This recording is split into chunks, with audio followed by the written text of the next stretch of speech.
आज एक बार फिर आपका हमारे चैनल में वेलकम। आज हम एक्सरसाइज 1.2 को लेते हैं और इसके क्वेश्चन करते हैं। इससे पहले मैंने कल जो इसमें फार्मूले आने थे एचसीएफ, एलसीएम और अंगणित आधारभूत प्रमेय, उसको मैंने उसकी डेफिनेशन को क्लियर किया था। उसको मैंने बताया था कि किस तरीके के ये फार्मूले हैं, कैसे इसका यूज किया जाता है विद एग्जाम्पल। आज एक्सरसाइज का पहला क्वेश्चन लेते हैं। इसमें 5 पार्ट हैं। पहले कुछ पार्ट देखते हैं। फर्स्ट पार्ट लेते हैं पहले 140। इसके आप फैक्टर्स करते हैं भाग विधि से, डिविजन मेथड से। 2 7 जा 14, 2 7 14, 2 तिया 6, 2 पंजे 10, 5 से जाएंगे 5 7 जा 35, 7 1 जा 7। इस प्रकार से हमने देखा 140 में के जो गुणनखंड आए हैं 2 × 2 × 5 × 7। यहाँ पे हमने देखा कि 2 जो है वो 2 बार आया है, इसलिए इसको 2 की घात 2 लिखा जाएगा × 5 × 7। That's all. यह है अभाज्य गुणनखंडों के गुणनफल के रूप में हमने इसको व्यक्त किया है। सवाल हमारा था निम्न संख्या को अभाज्य गुणनखंड के गुणनफल के रूप में व्यक्त कीजिए। तो हमने ये जो 140 है उसका अभाज्य गुणनखंडों के गुणनफल के रूप में व्यक्त किया है। अब हम इसका सेकंड पार्ट लेते हैं 156 को इधर लेते हैं और इसके भी फैक्टर करते हैं। 2 से इसको काटेंगे, 2 7 14, 2 8 16, 2 तिया 6, 2 9 18, 3 से जाएगा 3 ही कम 3, 3 तिया 9 और लास्ट में 13 1 जा 13। 156 के इस प्रकार से जो हमारे गुणनखंड आए हैं, फैक्टर्स जो आए हैं 2 × 2 × 3 × 13। यहाँ पे फिर इसको पावर के रूप में लेते हैं। 2 बार आया तो लिख लिया और 3 × 13। ये सभी आए हमारे गुणनखंड ऐसे जो अभाज्य संख्या हैं और अभाज्य संख्या के गुणनखंडों के गुणनफल के रूप में हमने 156 को लिख दिया है। इस प्रकार से ये सवाल भी हो गया है अभाज्य गुणनखंड के गुणनफल के रूप में। यहाँ पे अभी लेते हैं हम इसमें थर्ड 38 25, तो 38 25। सबसे पहले हमें पता लग रहा है कि लास्ट में 5 है तो 5 से जी आएगा ही। 3 से और चेक कर लेते हैं इसको। 3 1 जा 3, 3 दूनी 6, 3 से भी जाता हुआ नजर आ रहा है मुझे ये।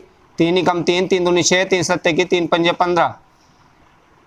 इसके बाद फिर देखते हैं जी 3 चौक 12, 3 दूनी 6, 3 पंजे 15। फिर इसके बाद देखते हैं 5 से जाएगा 5 8 40, पंजे पंजे 25, 5 ही कम 5, 5 7 35, लास्ट में आ जाता है 17, 17 ही कम 17। तो इस प्रकार से 38 225 3825 के जो फैक्टर आए हैं 3 × 3 × 5 × 5 × 17। 3 यहाँ पे 2 बार आया है, 2 टाइम्स में पावर लिख लें। 5 भी 2 बार है और इस प्रकार से हमने 3825 को अभाज्य गुणनखंडों के गुणनफल के रूप में लिख दिया है। 3 की घात 2 × 5 की घात 2 × 17। इसके बाद लास्ट में फोर्थ भी देख लेते हैं 505।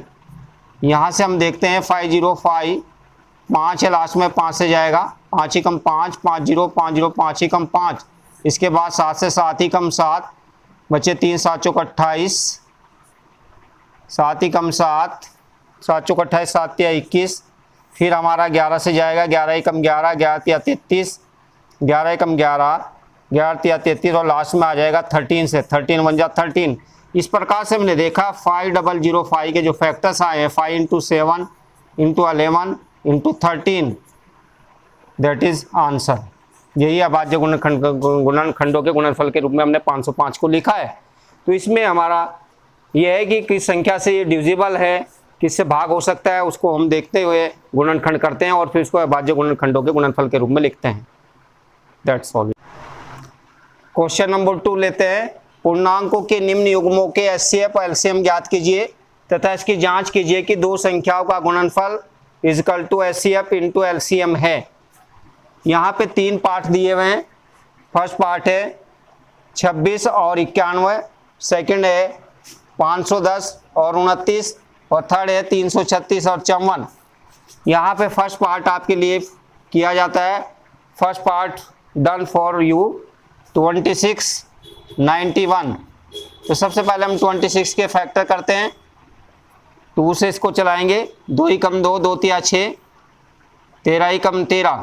इसके बाद दूसरा नंबर लेंगे 91 और इसको भी लेंगे, 7 से जाएगा ये, 7 ही कम 7, 7 तिया 21 और फिर 13 ही कम 13। इस प्रकार 26 के जो फैक्टर्स आए हैं वो 2 × 13 × 1 और इस प्रकार से 91 के जो फैक्टर आए हैं वो 7 × 13 × 1। तो यहाँ पे हम देखना चाहते हैं कि HCF क्या है, LCM क्या है।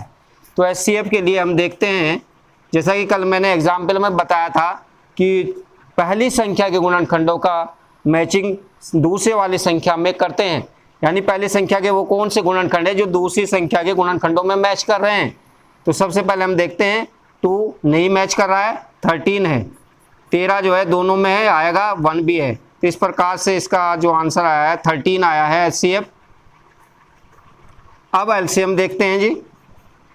LCM के लिए पहली संख्या के जितने भी फैक्टर आए हैं, पहले नंबर के जो भी फैक्टर आए हैं सारे के सारे लेंगे, 2 × 13 × 1।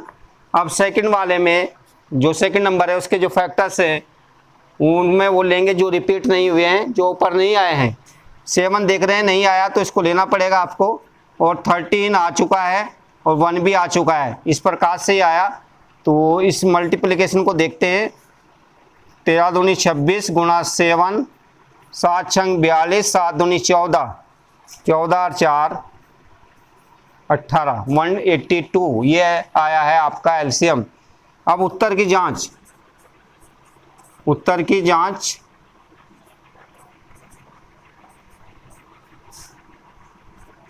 फॉर्मूला देखते हैं क्या है। एक संख्या गुणा दूसरी संख्या बराबर HCF × LCM। इस फार्मूले से वेरिफिकेशन करते हैं इसका। सबसे पहले लेते हैं एक संख्या गुणा दूसरी संख्या। एक संख्या हमारे पास है 26, दूसरी संख्या है 91। इन दोनों को मल्टीप्लाई यहाँ पे देख लेते हैं, 26, 91, 6 ही कम 6, 6 नम 54, 2 ही कम 2, 2 नम 18, 6, 4 2 6, 13, 23 66, 2366 आया इसका मल्टीप्लिकेशन। लिख लेते हैं यहाँ पे। अब लेते हैं HCF × LCM, देखते हैं क्या आता है। HCF हमारे पास 13 है, ये 182 है। दोनों का मल्टीप्लिकेशन देख लेते हैं यहाँ पे। 3 दूनी 6, 3 अट्ठे 24, 3 कम 3 और 2 5, 1 दूनी 2, 1 अट्ठे 8, 1 कम 1, 6 4 2 6, 5 8 13, 1 और 1 2। तो ये भी वही आया है 2366। इससे अतः हमारा जो फार्मूला है एक संख्या गुणा दूसरी संख्या बराबर HCF × LCM बराबर 2366, 2366 है। इससे पता लगता है कि जो भी हमारा आंसर आया है HCF LCM वो करेक्ट है, क्योंकि हमारा दोनों संख्याओं का गुणनफल HCF LCM के गुणनफल के बराबर आया है। इस प्रकार से इस सवाल का वेरिफिकेशन भी HCF LCM निकालने के साथ साथ हो जाता है। बाकी 2 पार्ट्स हो रहे, ये आप करिएगा। अगर कोई प्रॉब्लम आती है तो मुझे बताइएगा और मैं इनको भी करा दूंगा। और साथ साथ में इसे वीडियो को शेयर कीजिएगा, सब्सक्राइब कीजिएगा और लाइक कीजिएगा, और हमें जो भी कमेंट आपके हैं वो दीजिएगा ताकि हम अपना इम्प्रूवमेंट कर सकें और आपके लिए और नई से नई चीज़ें, नए से नए तरीके आपको बता सकें।